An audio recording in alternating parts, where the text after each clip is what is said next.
자, 오늘 디모데전서 강의 7번째 말씀 제목은 교회 내 자매들을 위한 권면입니다. 교회 내 자매들을 위한 권면입니다. 8절 말씀에 우리 형제들을 위한 권면의 말씀이 한 구절을 나오고 나머지 9절에서 15절까지는 다 자매님들을 위한 말씀이 주로 이루기 때문에 제목을 교회 내 자매들을 위한 권면이라는 이런 제목으로 제가 삼게 되었습니다. 오늘은 믿는 이 그리스도인 자매들에 대한 사도 바울의 가르침을 이제 담고 있습니다. 성령의 감동을 받은 바울의 이 가르침은 오늘날 현대의 사상가 또한 철학자, 교사들이 가르치는 내용과 너무나 달라서 많은 이들이 철저히 거부하는 그런 진리입니다. 심지어 교회 내에서조차도 거부감을 가지고 이 가르침을 왜곡하는 일이 오늘날 참으로 많아지고 있습니다.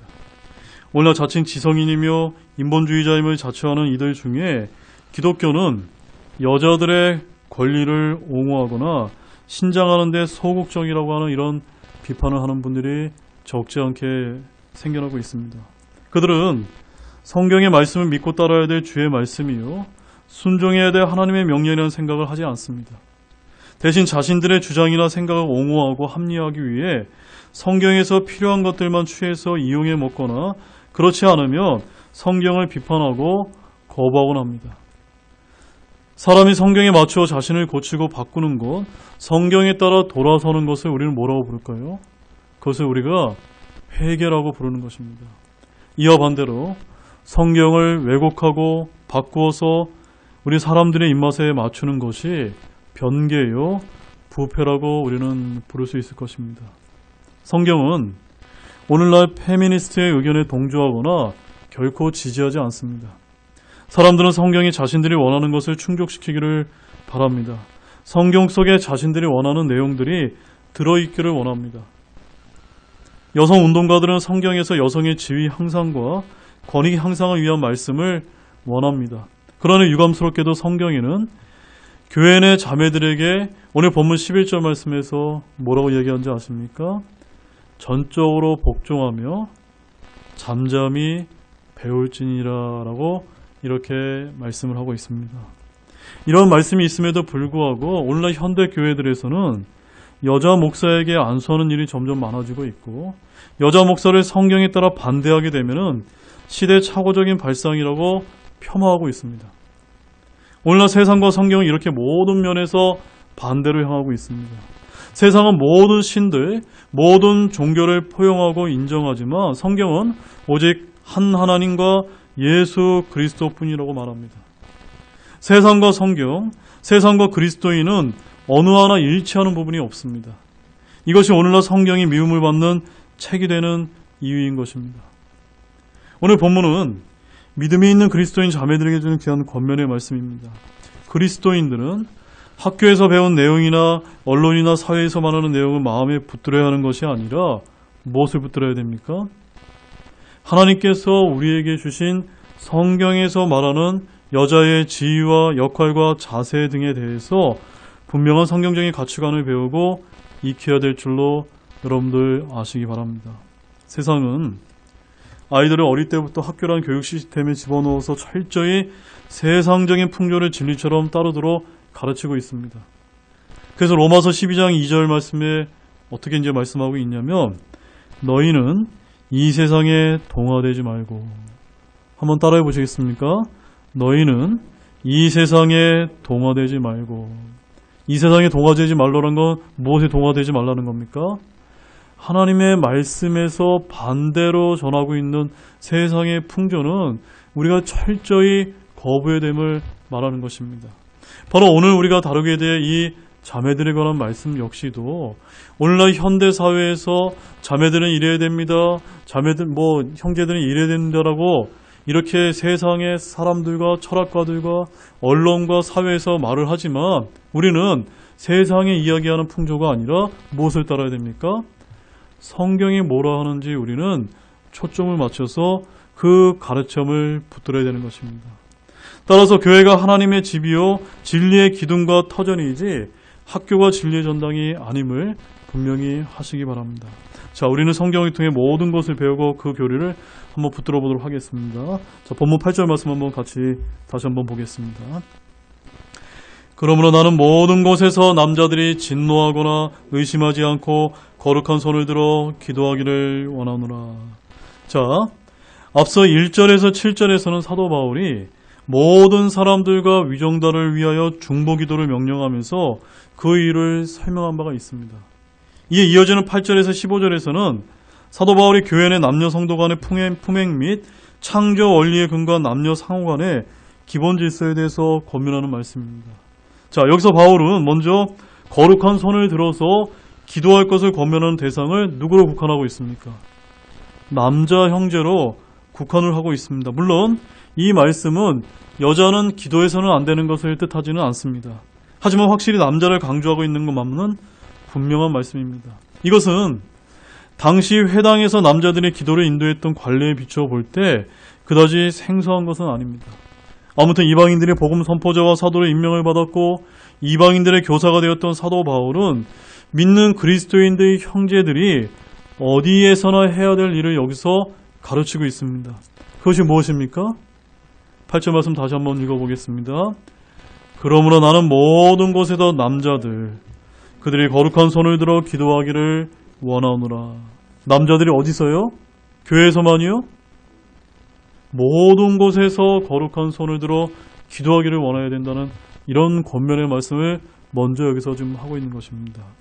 자, 특별히 남자들에게 요구하는 기도의 태도가 무엇입니까? 첫 번째는 진노하거나 의심하지 말아야 됩니다.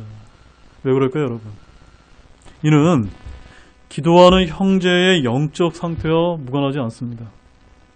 거룩하신 하나님께 기도하는 자의 마음속에 진노나 의심이 있다면 먼저 그것을 내려놓을 필요가 있다는 것입니다. 그래서 정결한 마음으로 주님 앞에 기도자로 우리 형제님들이 나와야 되는 것입니다. 그 다음에 두 번째는 우리 형제들은 거룩한 손을 들고 기도해야 됩니다. 자, 이 말씀은 또 무슨 뜻일까요? 기도에는 고개를 숙여서 하는 기도, 무릎을 꿇고 하는 기도, 또 얼굴을 땅에 대고 하는 기도, 많은 자세가 있지만 여기서는 보다 보편적인 기도 자세로서 형제들이 일어서서 손을 들고 기도하는 것을 여기서 강조하고 있습니다. 그러나 여기서 바울이 강조하고 있는 것은 단순히 손을 들고 하는 기도, 곧 기도의 외적 자세로 손의 위치를 강조하고 있는 것이 아니라 거룩한 손을 들고 하는 기도, 곧 기도하는 자의 영적 태도를 또다시 강조한 표현임을 우리는 기억할 필요가 있습니다. 즉, 흠이 없고 정결한 생활을 하는 가운데 우리 형제님들이 기도해야 된다는 그런 말씀입니다.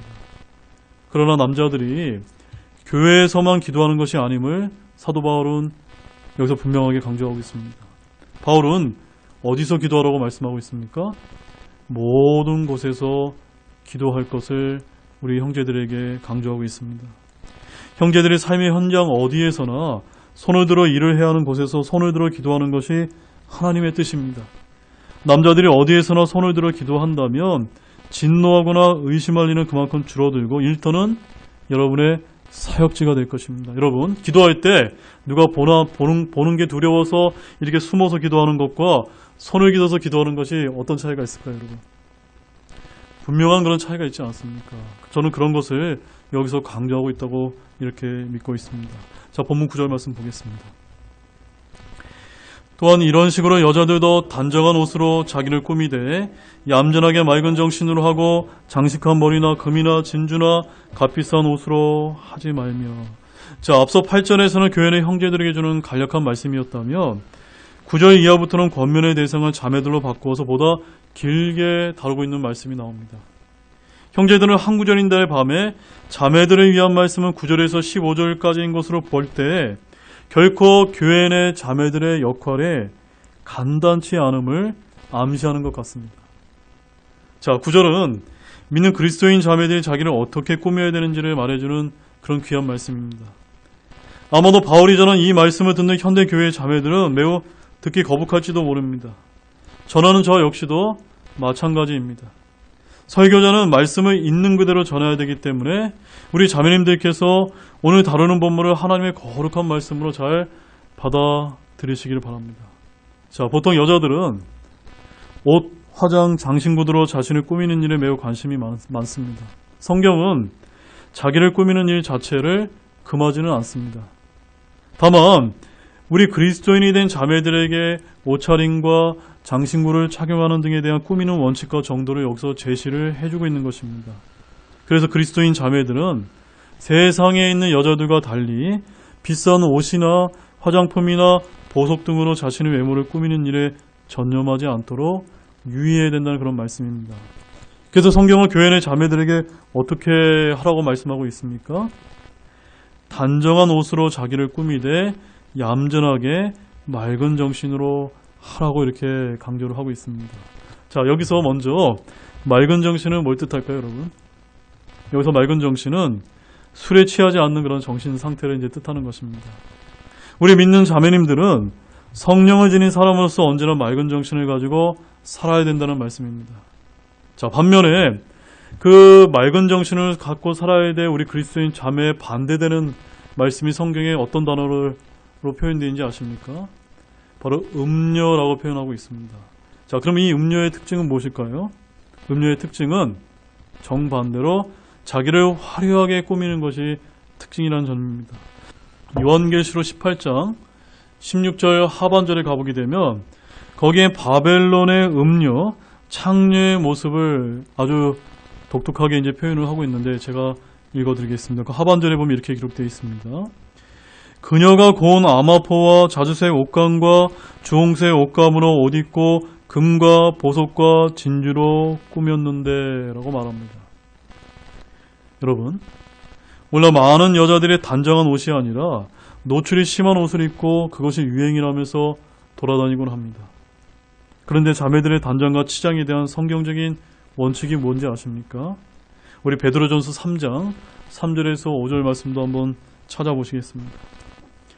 너희는 머리를 닦고 금으로 치장하거나 옷을 차려입는 그런 외적 단장으로 하지 말고 오히려 마음에 감추어진 사람으로 단장하라. 그것은 하나님의 눈앞에서 지극히 값진 것이요 썩지 아니하는 것이니 즉 온유하고 조용한 영의 장식이니라. 옛적에 하나님을 신뢰한 거룩한 여자들도 이런 방식으로 자기 남편에게 복종하여 자기를 단장하였나니. 우리 자매님들은 어떤 장식을 해야 됩니까? 온유하고 조용한 영의 장식을 누가 기뻐하십니까? 하나님께서 기뻐하신다는 것을 항상 기억하시길 바랍니다. 외적 단장이 아닌 온유하고 조용한 영의 장식으로 우리 자매님들은 단장하라는 이 말씀 결코 잊지 마시기 바랍니다. 머리 모양, 장신구, 옷으로 하는 외적 단장은 돈이 많아야 할 수 있지만 여러분의 마음에 감추어진 사람으로 하는 영의 장식은 거듭난 사람, 성령으로 인도받는 자매님들만 할 수가 있는 것입니다. 특히 마음에 감추어진 사람이란 무슨 뜻입니까? 우리 그리스도인의 거듭난 새 사람을 뜻하는 것입니다. 즉 옛사람은 그리스도인 십자가와 함께 못 박혀 죽었고 새 사람, 즉 새 본성을 위한 삶을 사는 것이 바로 그리스도인의 삶이라는 뜻입니다. 따라서 특히 우리 교회 자매님들이 주님과 연합된 새 본성을 잘 추구하시기를 진실로 소망합니다. 자, 본문 10절 말씀 보십시오. 오히려 하나님을 따른다고 고백하는 여자들에게 합당한 선한 행위로 하기를 원하노라. 사람들은 장식한 머리나 금이나 진주나 값비싼 옷으로 자신의 겉모습을 보여줄 수가 있습니다. 그러나 사람들이 보는 것은 그 사람의 성품과 인격임을 아시기 바랍니다. 그런 성품과 인격은 어떻게 보여질까요? 바로 그 사람의 행위로 나타나 보여지는 것입니다. 그래서 우리 믿는 자매님들은 하나님을 따른다고 고백하는 여자들에게 합당한 선한 행위로 자신을 꾸며 그 모습이 보여지도록 해야 합니다. 한번 잘 들어보십시오. 온유한 자매, 경건한 자매, 거룩한 자매, 부드러운 자매는 그들의 온유함과 경건과 거룩과 부드러움이 자연스럽게 집이나 교회나 직장에서 드러나 보여지는 법입니다. 그것이야말로 자신을 가장 잘 단장하고 꾸민 것이며 우리 주님께서 가장 기뻐하는 것이라는 것을 믿으시기 바랍니다.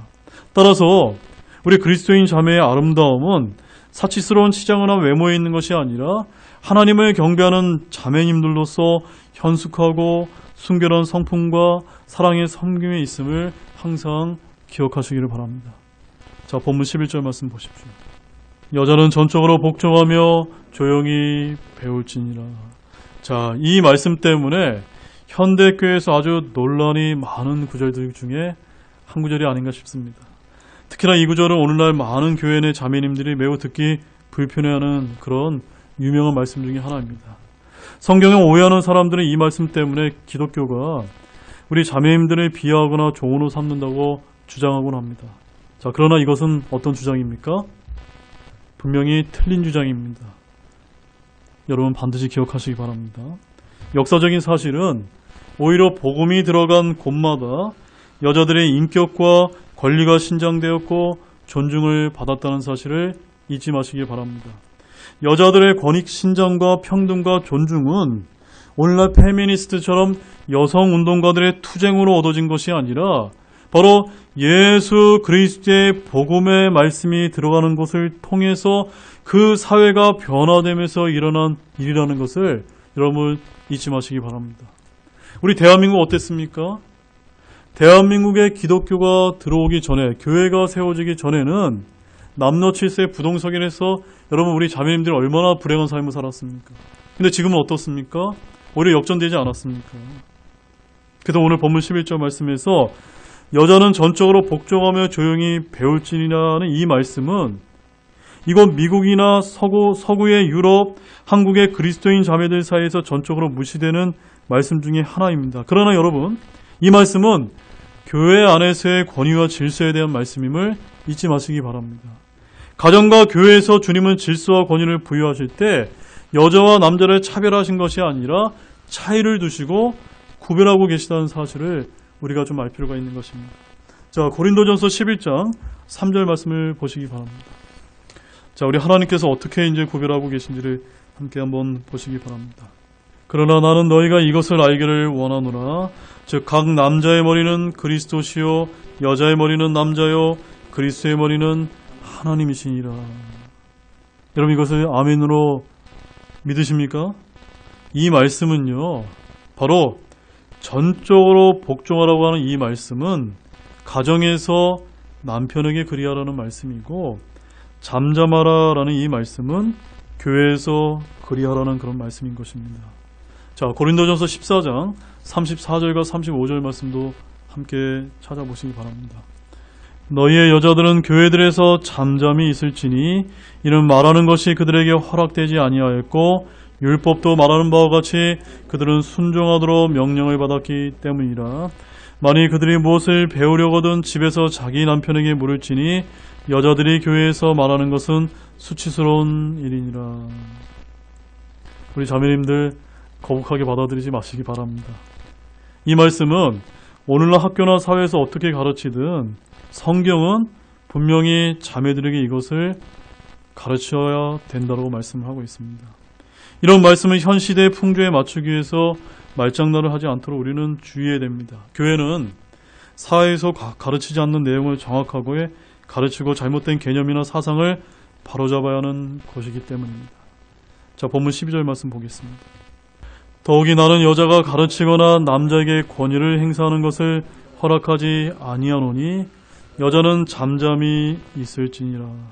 자, 사도 바울은 주께 세움받은 성경 교사로서 교회 내 자매들의 역할과 지위 등을 분명하게 여기서 가르치고 있습니다. 이런 말씀이 목에 가시처럼 걸려서 마음으로 받지 못하는 자매님들이 없도록 유의하시기 바랍니다. 요즘 많은 교회들에서 자매들에게 성경에도 없는 직분을 주고 심지어 목사 안수를 주고 있는 실정입니다. 양성평등을 지향한다면서 하나님의 말씀과 하나님의 법을 어기는 것입니다. 그들은 자신들의 죄를 정당하기 위해서 별별 논리를 다 동원하지만 성경의 답변은 무엇인지 아십니까? 그것은 간단하게 허락하지 아니하노라. 허락하지 아니하노니라고 아주 분명하게 말씀을 하고 있는 것입니다.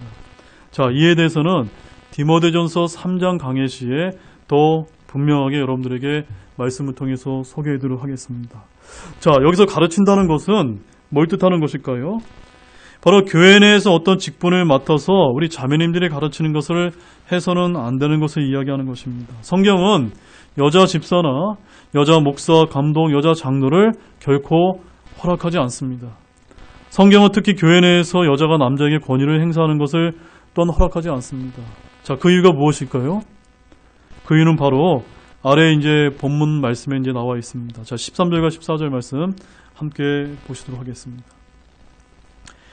이는 아담이 먼저 지어지고 그 뒤에 이브가 지어졌으며 아담이 속지 아니하고 여자가 속아 범법 가운데 있었기 때문이라. 자, 성경은 교회 내에서 자매가 가르치는 것이나 형제에게 권위를 행사하는 것을 허락하지 않는 이유가 우리 자매님들의 능력이 떨어지기 때문이라고 결코 말씀하고 있지 않습니다.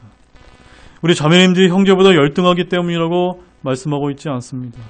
우리 자매님들의 육체적 힘이 떨어지기 때문이라고 말씀하고 있지 않습니다. 사도 바울은 어떤 거창한 신학적인 이유를 제시하고 있지 않습니다.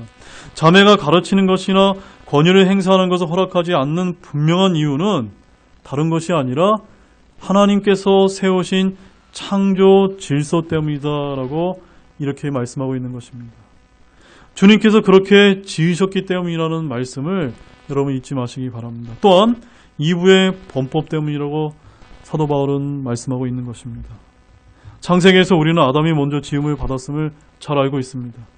아담은 이 땅의 왕으로 지음받았습니다.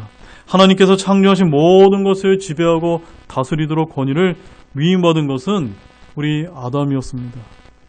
반면 이브는 남자인 아담을 돕는 합당한 조력자로 지음을 받았다고 창세기에 기록이 되어 있습니다. 이 창조 질서는 중간에 바뀌거나 변하지 않았습니다. 에덴에서부터 노아 홍수와 족장시대, 율법시대, 교회의 시대에 이르기까지 창조 때 정한 남녀간의 질서는 그대로라는 사실을 믿으시길 바랍니다. 이런 이유로 우리 자매님들은 가정에서 전적으로 복종하며 조용히 하시길 바라고, 그리고 교회 내에서는 형제에게 권위를 행사하는 것이 아니라 순종하며 돕는 자가 되어 섬기는 우리 자매님들이 되시길 바랍니다. 또 한 가지는 우리 여자가 속아 범죄했기 때문입니다. 에덴에서 뱀에게 속아서 범죄한 사람은 아담이 아니라 이브였습니다. 그래서 하나님은 여자에게 다음과 같이 이제 심판을 선포하셨는데, 창세기 3장 16절 말씀 한번 보시기 바랍니다. 여자에게 이르시되 내가 내 고통과 수태를 크게 늘리리니 내가 고통 속에서 자식들을 낳을 것이요 또 너의 열망이 내 남편에게 있고 그가 너를 다스릴 것이니라 하시며, 이때 선포된 주의 심판이 아직도 여전히 유효하다는 것을 믿으시기 바랍니다. 그가 너를 다스릴 것이니라. 바로 이 말씀은 에덴에서 여자에게 선포된 주의 심판의 말씀인 것입니다. 세상은 여권 신장 운동을 통해서 주님의 심판을 조롱하려 하지만 그리스도인이 된 자매님들은 이 주의 말씀을 믿고 순종하시기를 바랍니다. 자, 마지막 말씀으로 15절 말씀 보십시오. 그럼에도 불구하고 그들이 맑은 정신으로 믿음과 사랑과 거룩함 안에 거하면 그녀가 수태와 해산을 거칠 때에 구원을 받으리라. 자, 이제 마지막 말씀은 굉장히 난해한 구절로 알려진 아주 유명한 말씀이 나옵니다. 이 구절 때문에 여자가 수태와 해산을 거칠 때 구원을 받는다면 결혼하지 않는 자매와 또는 불임녀는 어떻게 되는 건가요? 라는 그런 이상한 질문을 하는 경우가 많이 있습니다. 자, 이에 대한 해답은 무엇일까요? 이는 구원의 다양한 의미를 알지 못한 데서 온 오해라는 것을 아시기 바랍니다. 여기서 그럼에도 불구하고 하는 이 말씀은 본문 14절에 나온 여자가 속아 범법 가운데 있었음에도 불구하고 라는 그런 말씀입니다. 그러면 여자는 무엇으로부터 구원을 받는다는 말씀입니까? 창세기 3장 16절에서 우리가 읽었던 그 창세기 3장 16절에 선포된 주님의 심판, 그 저주에도 불구하고 그 심판과 저주로부터 우리 자매님들이 구원을 받는다는 말씀입니다. 여자는 자신이 속고 남편을 속임으로 범법을 유발했고 실족했고 범법 가운데 있는 자임에도 불구하고 구원을 받습니다. 이것은 믿음으로 받는 혼의 구원을 뜻하는 것이 아니라 수태와 해산을 거칠 때 받는 구원을 가리키는 말씀입니다. 이 구원은 여자가 마귀에게 속아 범법 가운데 있었던 것에서의 구원을 이야기하는 것입니다. 임신과 출산을 통해 여자는 주님이 에덴에서 내린 심판을 자신의 몸으로 온전히 감당하는 것입니다. 임신은 시작이요 출산은 완료입니다. 따라서 해산하는 순간 수태에 관련된 심판의 말씀에서 어떻다는 겁니까? 구원을 받는다는 것이 이 말씀의 완전한 의미인 것입니다. 따라서 우리 그리스도인 자매가 결혼을 해서 맑은 정신으로 믿음과 사랑과 거룩한 가운데 거하면, 그리고 그녀가 출산하면 에덴에서 여자가 주님께 받은 고통이 아니라 주의 선물이요 은총이요 은혜임을 아시기 바랍니다. 이것이 바로 본문이 말하는 그럼에도 불구하고 그녀가 수태와 해산을 거칠 때 구원을 받으리라는 뜻입니다. 그리스도인 부부가 맑은 정신으로 믿음과 사랑과 거룩한 가운데 계속해서 거하면 그녀는 수태함으로 죄로부터 구원받는 것이 아니라 하나님께서 여자에게 더해주신 수태와 출산의 고통과 슬픔과 두려움과 불안과 공포 등에서 구원을 받는다는 그런 말씀이 되는 것입니다. 우리는 이 본문의 말씀을 정확하게 읽고 이해하시기를 바랍니다. 우리 자매님들의 수태와 해산을 거칠 때 받는 구원은 출산에 관련된 주의 심판의 말씀에서 구원이심을 분명히 이해하시기를 바랍니다. 그리스도인 자매들이 오늘 성경의 본문을 주의 깊게 읽고 이 말씀에 따라 사시기를 바랍니다. 그들은 누구나 놀라운 구원의 은혜를 경험하게 될 것입니다. 자, 이제 결론의 말씀을 드리겠습니다. 오늘 말씀은 사실 현대교회의 설교자들이 다루기 매우 꺼려하는 그런 말씀 중에 하나입니다. 왜냐하면 그만큼 교회 내에서의 자매들의 비중이나 역할이 상당하기에 경우에 따라서는 남녀간의 차별을 한다는 말씀으로 오해를 받기 쉽기 때문입니다. 그러나 저는 분명하게 말씀을 드립니다. 말보다는 결과가 중요합니다.